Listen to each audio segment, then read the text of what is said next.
Purchase College student government has had its fair share of shakeups this year. Its new president, Steve Matoske, resigned from his position in October, leaving the position up for election. It's like viewing applications for interns without any. And the campus has spoken, voting senior cinema studies major Joe Matoske as president. And what can we expect from President Matoske?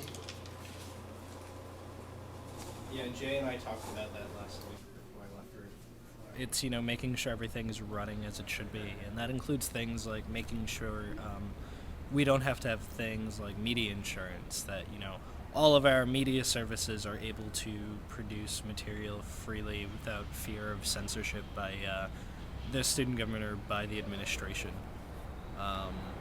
Making sure, the parking lots are safe for students, and that security cameras are being used properly. Last time they killed off Batman, he came back as a robot. Right. But the way I read it. In a time of great economic collapse, what does our president think of our campus's future? Yeah, So they think that's kind of it. that's it. Batman's dead. Like how do you write him back in? I think it's important that the school stays true to its roots of funding the arts.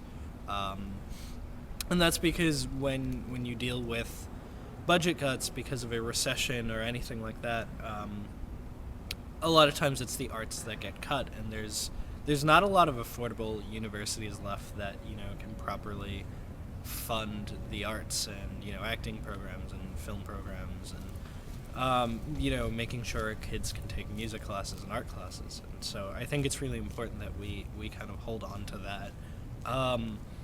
But everything else is going to happen as it will. With Joe on our side, And